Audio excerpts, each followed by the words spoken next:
নেতার ছেলে নেতাই হবে, বিদেশে যাবে পড়তে।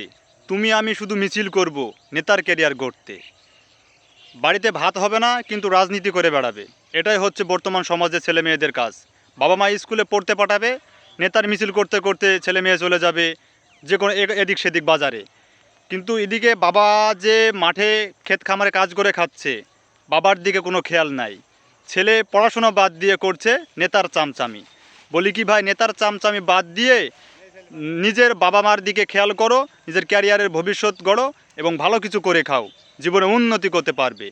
আর নির্বাচন, ভোট, রাজনীতি যাই করো না কেন, দিন শেষে তুমি মারা গেলে তোমার বাপ মার কোল খালি হবে, আর কারো কিছুই যায় আসবে না।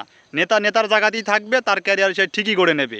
তোমার মতো হাজারো ছেলে আসবে যাবে, নেতার এতে কিছু যায় আসে না। তাই ভবিষ্যৎ চিন্তা করো, নিজের ক্যারিয়ার গড়ো, ভালো কিছু করে খাও। এটাই হচ্ছে তোমার জীবনের প্রথম এবং শেষ লক্ষ্য।